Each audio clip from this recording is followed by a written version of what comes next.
Prions.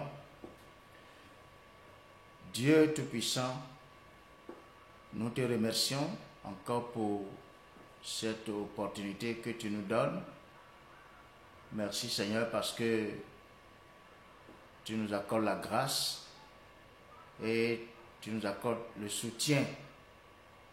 Nous sommes encore là, nous dépendons de toi et nous prions Seigneur que tu nous soutiennes en ce moment, que tu nous viennes en aide et que tu nous donnes la grâce de parler de toi, de prêcher ta parole, prêcher l'évangile et que nos frères, nos sœurs, les amis, tous ceux qui nous écoutent puissent décider pour la vie et se décident vraiment pour la vie en Christ. Nous sommes à la fin des temps, nous sommes dans les derniers temps et nous prions Seigneur que la grâce abonde en ce moment et que chacun se mette au travail et que chacun se rapproche davantage de toi et vive Seigneur pour toi, vive l'évangile dans la pratique. Et nous prions que tu bénisses ce temps, tu bénisses ce moment et que chacun puisse recevoir ta touche en ce moment. Merci Seigneur, parce que tu es fidèle et tu feras au-delà de ce que nous te demandons. Merci. Au nom de Jésus, nous avons prié. Amen. Que le Seigneur soit avec chacun de vous. Bien, nous lisons dans Matthieu au chapitre 24, verset 14. Matthieu chapitre 24, verset 14.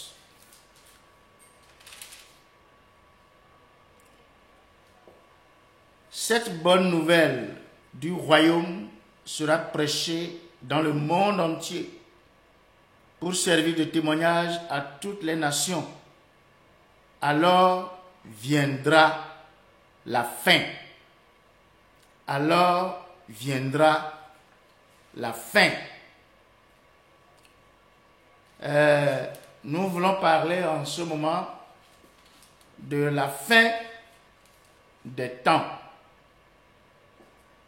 Il s'agira de montrer aux uns et aux autres que nous sommes vraiment à la fin des temps et que nous devons nous ressaisir et rester focalisés.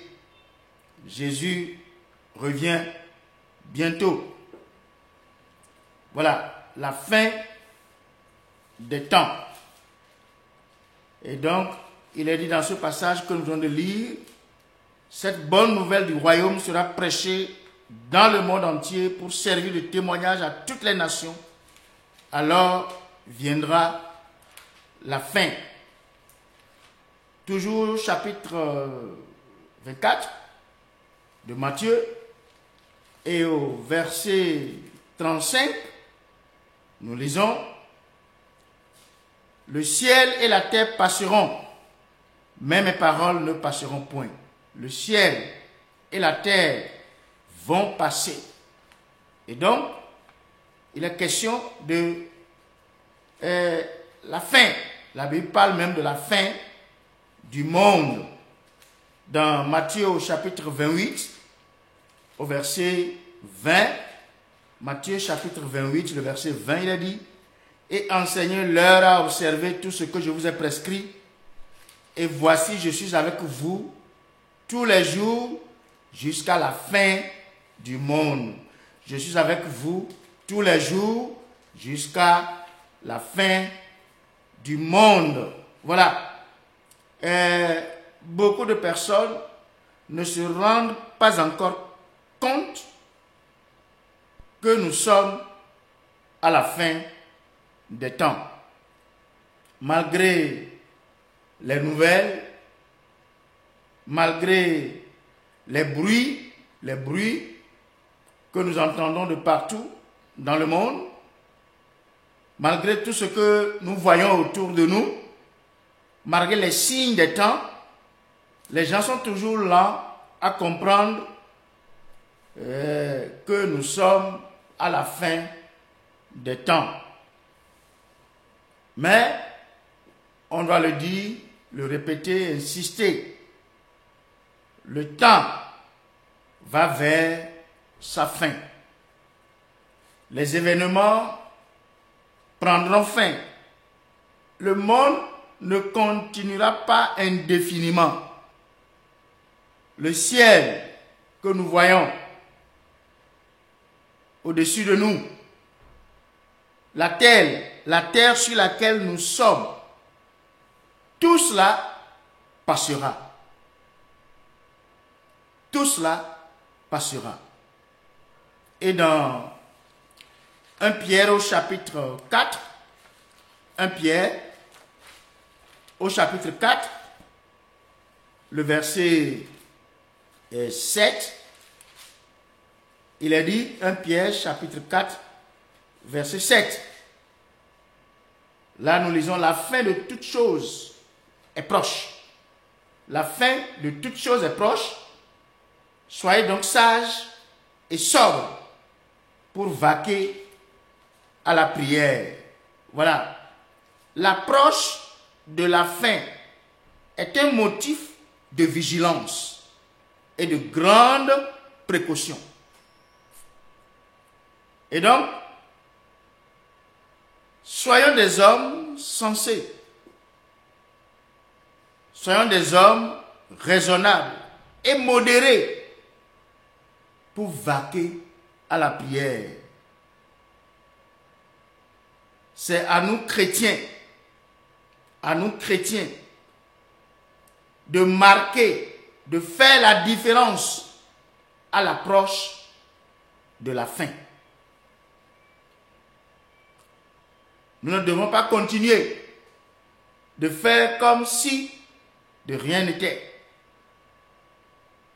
Les choses, en tout cas, tout ce qui se passe nous montre que nous sommes à la fin des temps. Et les chrétiens doivent se réveiller, prendre conscience, se mobiliser, prêcher l'évangile et avertir les uns et les autres. Nous parlerons de 3 choses. La fin des temps. Premier point, la généralisation du mal à la fin des temps. La généralisation du mal à la fin des temps. Deuxième point, la grâce multipliée dans les temps de la fin. La grâce multipliée dans les temps de la fin. Et 3, le gouffre et la mort à la fin des temps. Le gouffre et la mort à la fin des temps. Bon, le premier point, la généralisation du mal à la fin des temps. Voilà. Il y a... nous lisons dans Luc au chapitre 17. Luc chapitre 17, verset 26 à 30. Luc 17, verset 26 à 30. Ce qui arriva du temps de Noé arrivera de même au jour du Fils de l'homme. Les hommes mangeaient, buvaient, se mariaient et mariaient leurs enfants jusqu'au jour où Noé entra dans l'arche. Ouais, jusqu'au jour où Noé entra dans l'arche. Le déluge vint et les filles tous périrent. Verset 28. Ce qui arriva du temps de Lot arrivera pareillement. Les hommes mangeaient, buvaient, achetaient, vendaient, plantaient, bâtissaient. Mais le jour où Lot sortit de Sodome, une pluie de feu et de soufre tomba du ciel et les fit tous périr. Il en sera de même le jour où le Fils de l'homme paraîtra. Voilà. La généralisation du mal à la fin des temps. Vous voyez, la fin des temps est marquée par des moments difficiles, des moments caractérisés par la généralisation du mal. Le mal est partout accepté aujourd'hui. Le mal est partout accepté aujourd'hui. Le mal domine, le mal sévit et continue de gagner du terrain. Écoutez, pour qu'on soit à un moment où le déluge menace, à un moment où le feu de Sodome menace, et que les gens ne prennent pas conscience et qu'ils continuent juste se marier leurs enfants, qu'ils continuent juste dans le business, manger, planter, acheter, vendre, bâtir. Écoutez, qu'est-ce qu'il y a de mal en ça? Cette vie-là est acceptée comme la vie normale aujourd'hui. Et c'est un grand mal aux yeux de Dieu. Le mal généralisé. Et pendant ce temps où nous parlons de la fin des temps et que les hommes ne prennent pas du tout conscience et continuent la vie normale, les activités normales, sans prendre garde, sans faire preuve de vigilance, c'est un grand mal. Ça devient un grand mal. Et ça, c'est encore rien. Lisons dans 2 Timothée, au chapitre 3. 2 Timothée, chapitre 3, versets 1 à 5. 2 Timothée au chapitre 3, versets 1 à 5. Sache que dans les derniers jours, il y aura des temps difficiles, car les hommes seront égoïstes, amis de l'argent, fanfarons, hautains, blasphémateurs, rebelles à leurs parents, ingrats, irréligieux, insensibles, déloyaux, calomniateurs, intempérants, cruels, ennemis des gens de bien, traîtres, emportés, enflés d'orgueil, aimant le plaisir plus que Dieu. Là encore, c'est un grand mal. Aimant le plaisir plus que Dieu. Ayant l'apparence de la piété, mais reniant ce qui en fait la force. Éloigne-toi de ces hommes-là. Ce passage vient confirmer tout ce que nous sommes en train de dire. Vous voyez, je disais tantôt qu'aujourd'hui le mal est accepté. Le mal domine et sévit et continue de gagner du terrain. Pour les hommes aujourd'hui, la vie signifie principalement égoïsme, amitié de l'argent.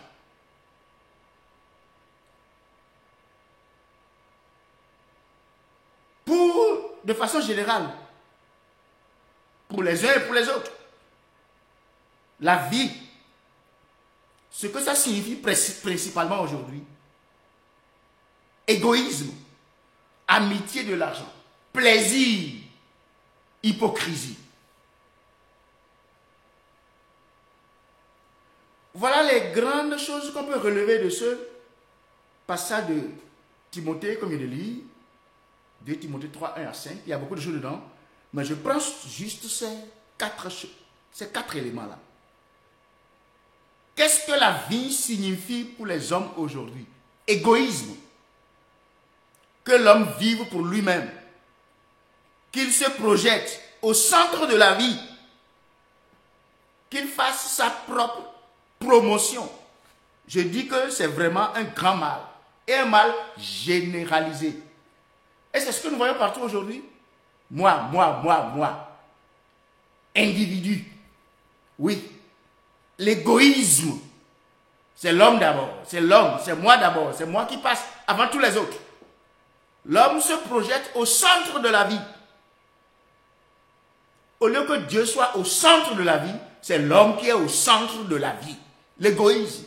Et on ne tient pas compte de l'autre. Et ce mal est généralisé aujourd'hui. Et c'est ça qui détruit notre monde. Deuxième chose, l'amitié de l'argent.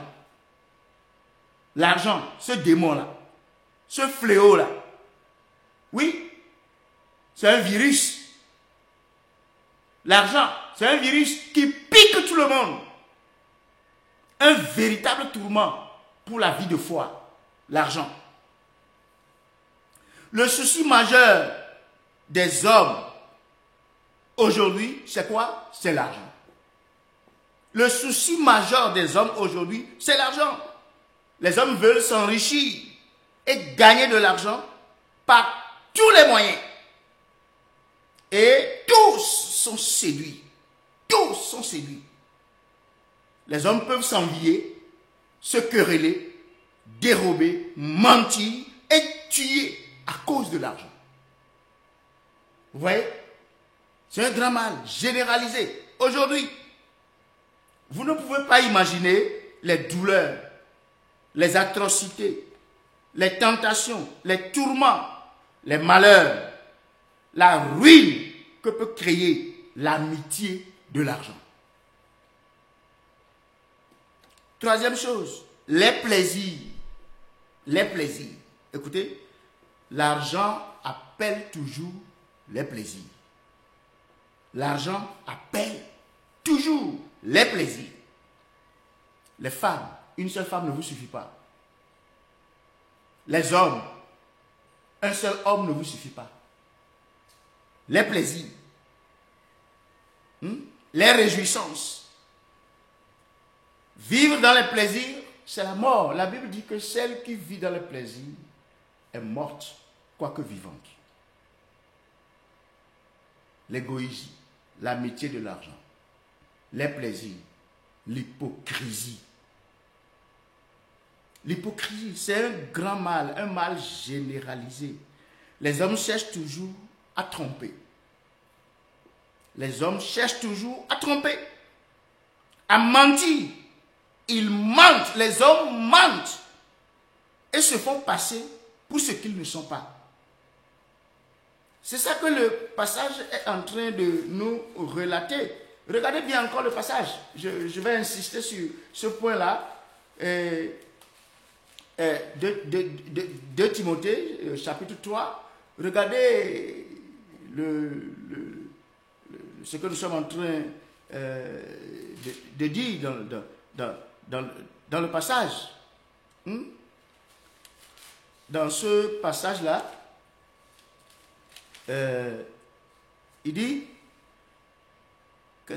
au verset 5, ayant l'apparence de la piété, mais reniant ce qui en fait la force, éloigne-toi de ces hommes-là. Les gens ont l'apparence de la piété. Ils se disent chrétiens, ils vont à l'église, mais ils ne sont pas prêts à obéir à la parole de Dieu. L'homme est prêt à faire le contraire de ce que la parole de Dieu dit. Jamais ce que la parole dit, mais le contraire. C'est comme ça. Et ce mal est généralisé aujourd'hui. Vous verrez même dans les milieux religieux, dans les milieux chrétiens, où les gens ne sont pas prêts à obéir à Dieu, à faire ce que la parole de Dieu dit. C'est le contraire. Parce qu'ils mettent de l'avant, ils projettent eux-mêmes au centre de leur vie. Et donc, ce que nous sommes en train de dire, c'est que nous sommes à la fin des temps. Et on doit se réveiller, nous les chrétiens, et comprendre, et nous faire ce que nous devons faire. Nous avons besoin, avec tout ce que nous venons de dire là, on a besoin de la grâce de Dieu. La grâce de Dieu. Et c'est ça le point 2, la grâce multipliée dans les temps de la fin. Ce n'est pas parce que c'est le mal, c'est pas parce que le mal est généralisé, c'est pas parce que le mal sévit partout, le mal gagne du terrain, que les chrétiens vont croiser les bras et subir. Non, nous sommes à la fin des temps. Mais nous ne devons pas baisser les bras et nous laisser faire devant la ruée du mal. Devant le fait que le mal domine, sévit, gagne du terrain, on va se taire et ne rien faire et baisser nos bras. Non. C'est le moment plus que jamais de prendre position contre le mal. Et il faut la grâce pour y arriver. Prendre position contre le mal à un moment où tout le monde vit comme si le mal c'est le mode de vie. Alors là, vous avez besoin de la grâce de Dieu. Parce que ce ne serait pas facile. Oui. On doit prendre position contre le mal. Ne laissez pas le mal vous emporter. Opposez-vous au mal. Résistez au mal. Contrecarrez-le et repoussez-le. C'est ça notre travail. Vous avez nécessairement besoin de la grâce pour y arriver. Oui. Comme je l'ai déjà dit, le mal est devenu le mode de vie aujourd'hui. Et nous devons tenir le coup et persévérer dans la volonté de Dieu. Et ma prière est que Dieu nous multiplie sa grâce. Que Dieu multiplie sa grâce pour chacun de nous. Et je vais lire un passage. Et d'abord, je lis juste. Lisons dans Philippiens 4. Non, lisons plutôt 1 Corinthiens chapitre 10, versets 1 et 11. Et versets 11 et 12. 1 Corinthiens chapitre 10, versets 11 et 12. 1 Corinthiens. Au chapitre 10, je lis versets 11 et 12. Ces choses leur sont arrivées pour servir d'exemple et elles ont été écrites pour notre instruction à nous qui sommes parvenus à la fin des siècles. Verset 12. Ainsi donc, que celui qui croit être debout prenne garde de tomber. Que celui qui croit être debout prenne garde de tomber. Nous sommes à la fin des temps et nous devons prendre garde de nous laisser faire, de nous laisser aller, de nous laisser emporter par les vagues qui montent très hautes. On doit faire beaucoup attention. Et on a besoin de la grâce de Dieu. Dans Philippiens, au chapitre 4, le verset 5, Philippiens chapitre 4, verset 5, nous dit ceci, que votre douceur soit connue de tous les hommes. Le Seigneur est proche. Que votre douceur soit connue de tous les hommes. Le Seigneur est proche. Tout cela nécessite la grâce de Dieu dans notre vie. Maintenant, Matthieu chapitre 25. C'est un passage très important pour le message que nous sommes en train d'apporter en ce moment. Matthieu au chapitre 25. Je vais lire un long passage. Matthieu chapitre 25, verset 31 à 46. Matthieu 25, verset 31 à 46. Lorsque le Fils de l'homme viendra dans sa gloire avec tous les anges, il s'assiera sur le trône de sa gloire. Toutes les nations seront assemblées devant lui. Il séparera les uns d'avec les autres, comme le berger sépare les brebis d'avec les boucs. Et il mettra les brebis à sa droite et les boucs à sa gauche. Alors le roi dira à ceux qui seront à sa droite, « Venez, vous qui êtes bénis de mon Père, prenez possession du royaume qui vous a été préparé dès la fondation du monde. Car, notez bien cela, car j'ai eu faim et vous m'avez donné à manger, j'ai eu soif et vous m'avez donné à boire, j'étais étranger et vous m'avez recueilli, j'étais nu et vous m'avez vêtu, j'étais malade et vous m'avez visité, j'étais en prison et vous êtes venus vers moi. » Les justes lui répondront, « Seigneur, quand avons-nous vu avoir faim et t'avons-nous donné à manger, ou avoir soif et t'avons-nous donné à boire? quand t'avons-nous vu étranger et t'avons-nous recueilli, ou nu et t'avons-nous vêtu? Quand t'avons-nous vu malade ou en prison et sommes-nous allés vers toi? Et le roi leur dira, je vous le dis en vérité, toutes les fois que vous avez fait ces choses à l'un de ces plus petits de mes frères, c'est à moi que vous les avez faites. Ensuite, il dira à ceux qui seront à sa droite, retirez-vous de moi, maudits, allez dans le feu éternel qui a été préparé pour le diable et pour ses anges. Car j'ai eu faim et vous ne m'avez pas donné à manger. J'ai eu soif et vous ne m'avez pas donné à boire. J'étais étranger et vous ne m'avez pas recueilli. J'étais nu et vous ne m'avez pas vêtu. J'étais malade et en prison et vous ne m'avez pas visité. Ils répondront aussi, Seigneur, quand avons-nous vu ayant faim ou ayant soif, ou étranger ou nu, ou malade ou en prison, et ne t'avons-nous pas assisté? Et il leur répondra, je vous le dis en vérité, toutes les fois que vous n'avez pas fait ces choses à l'un de ces plus petits, c'est à moi que vous ne les avez pas faites.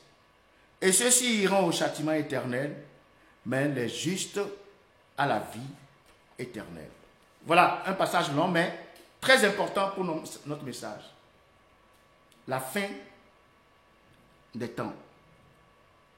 Vous savez, nous sommes à la fin des temps. Et nous ne devons pas nous laisser comme ça, nous laisser faire. Nous devons prendre position, comme je l'ai dit. Maintenant, ma prière est que la grâce de Dieu vraiment nous soit abondamment accordée. Vous savez, sur la terre, le passage qu'on a lu là, quand vous voyez bien Matthieu 25, le verset 31 jusqu'au verset 46, ici sur terre, il y a une chose qui compte pour Dieu dans la vie de l'homme. La conduite de l'homme compte plus que tout ici sur terre. Ma conduite, votre conduite compte plus que tout dans la vie. C'est ce que Christ est en train de nous dire.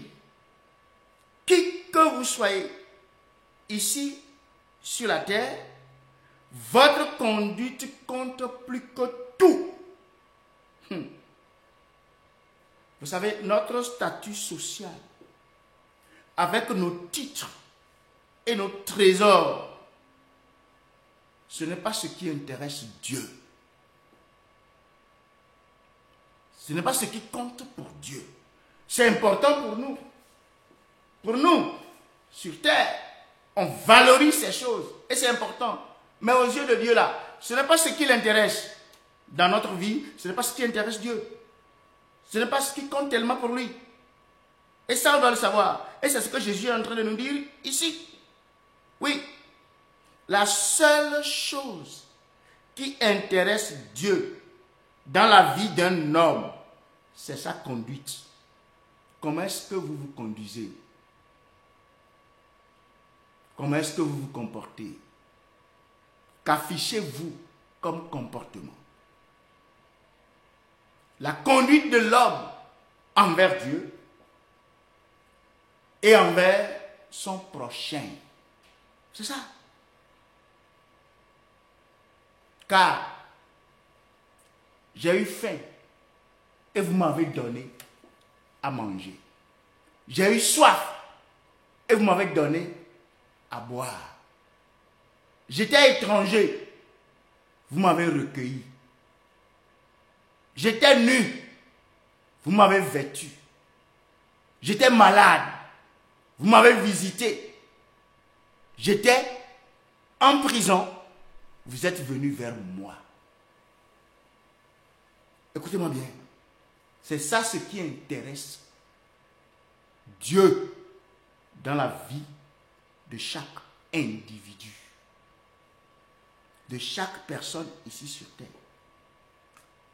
Ce que nous sommes en train de dire, votre vie est soit pour Christ, soit contre Dieu, contre Christ.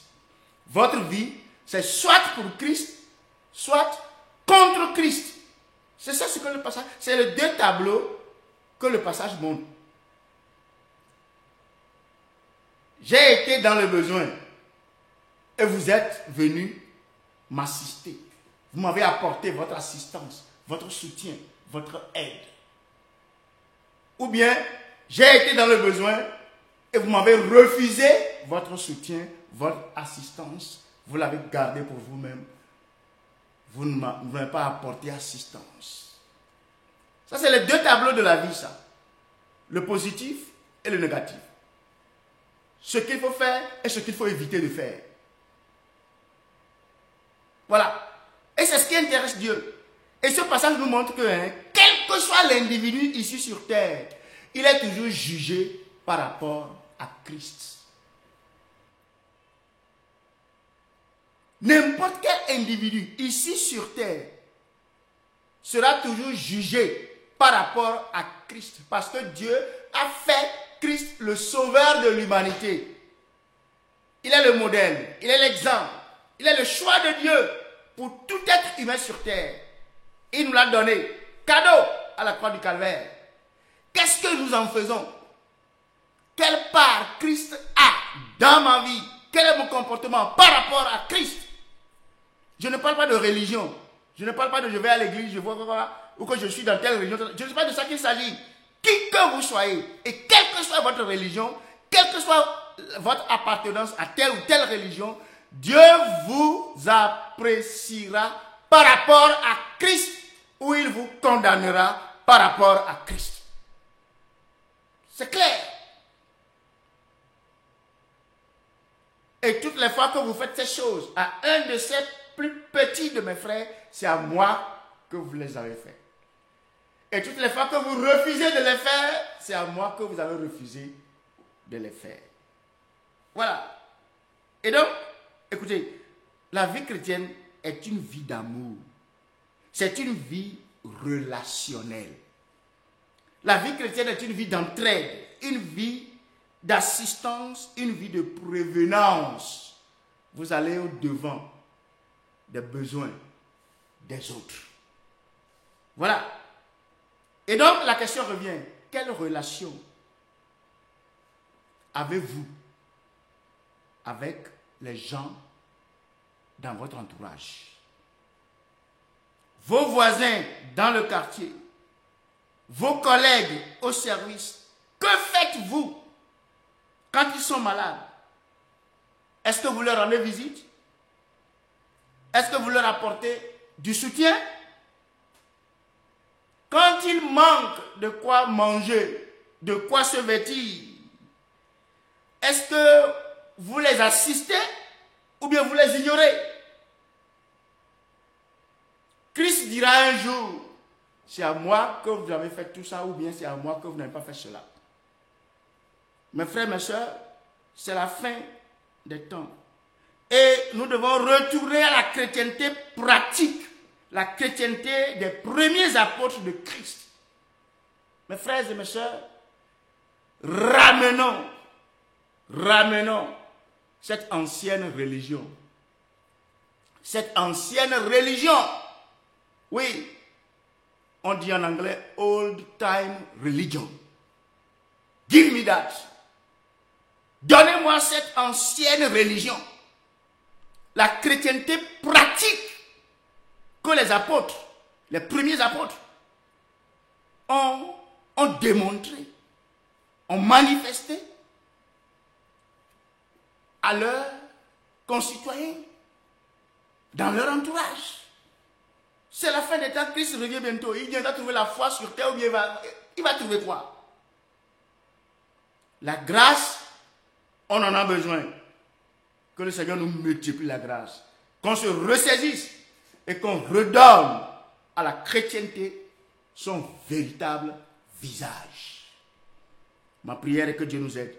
Maintenant, si on ne le fait pas, si on veut toujours continuer comme ça, nous sommes à la fin des temps et nous allons tomber dans le gouffre. Le gouffre arrive. Le gouffre est la mort à la fin des temps. Oui, le temps est parti. Je vais juste lire Matthieu 13 au chapitre... Oui, Matthieu chapitre 13. Regardez versets 47 et 50. Bon, dans le Matthieu chapitre 25, verset 46, c'est clair là-bas. Maintenant, lisons Matthieu chapitre 13, verset 47 à 50. Matthieu 13, 47 à 50. Je lis juste ça. Il a dit, le royaume des cieux est encore semblable à un filet jeté dans la mer et ramassant des poissons de toute espèce. Quand il est rempli, les pêcheurs le tirent et après s'être assis sur le rivage, ils mettent dans des vases ce qui est bon et ils jettent ce qui est mauvais. Il en sera de même à la fin du monde. Les anges viendront séparer les méchants d'avec les justes. Les brebis et les boucs seront séparés. Verset 50. Et ils les jetteront dans la fournaise ardente, où il y aura des pleurs et des grincements de dents. Voilà. Où il y aura des pleurs et des grincements de dents. La fournaise ardente. Le gouffre, la mort, la séparation d'avec Dieu pour toute l'éternité. Mais ce n'est pas ce que Dieu a prévu pour ses enfants. Ce n'est pas ce que Dieu a prévu pour ceux qui l'aiment, pour ceux qui le servent, pour ceux qui l'adorent, pour ceux qui lui obéissent, pour ceux qui marchent selon sa parole. C'est seulement pour ceux qui sont là, mais qui désobéissent, qui ne veulent pas se ressaisir et qui continuent et qui persistent dans le mal. Mais ma prière est que chacun se répande et qu'on revienne à Dieu, notre Créateur, et qui nous a donné Christ comme sauveur. Si vous décidez, même maintenant, de revenir à Christ, vous serez tirés d'affaire. Et pour finir, j'exhorte mes frères et mes sœurs, les enfants de Dieu, les chrétiens, les vrais, à persévérer, à tenir bon. C'est la fin des temps. Le mal, aujourd'hui, généralisé. Et on doit tout faire pour le contrecarrer, pour le repousser. Et demander que Dieu nous accorde la grâce de vivre l'évangile, la vie chrétienne pratique, comme on l'a lu tout à l'heure, et être des véritables représentants du Seigneur et marquer notre époque. Et quand la trompette sonne, le Seigneur vient, la fin arrive, on part pour rester avec le Seigneur pour toujours. Que Dieu vous bénisse et qu'il vous garde et qu'il vous préserve, accorde la grâce de continuer à persévérer et à aller jusqu'au bout. Merci et à la prochaine.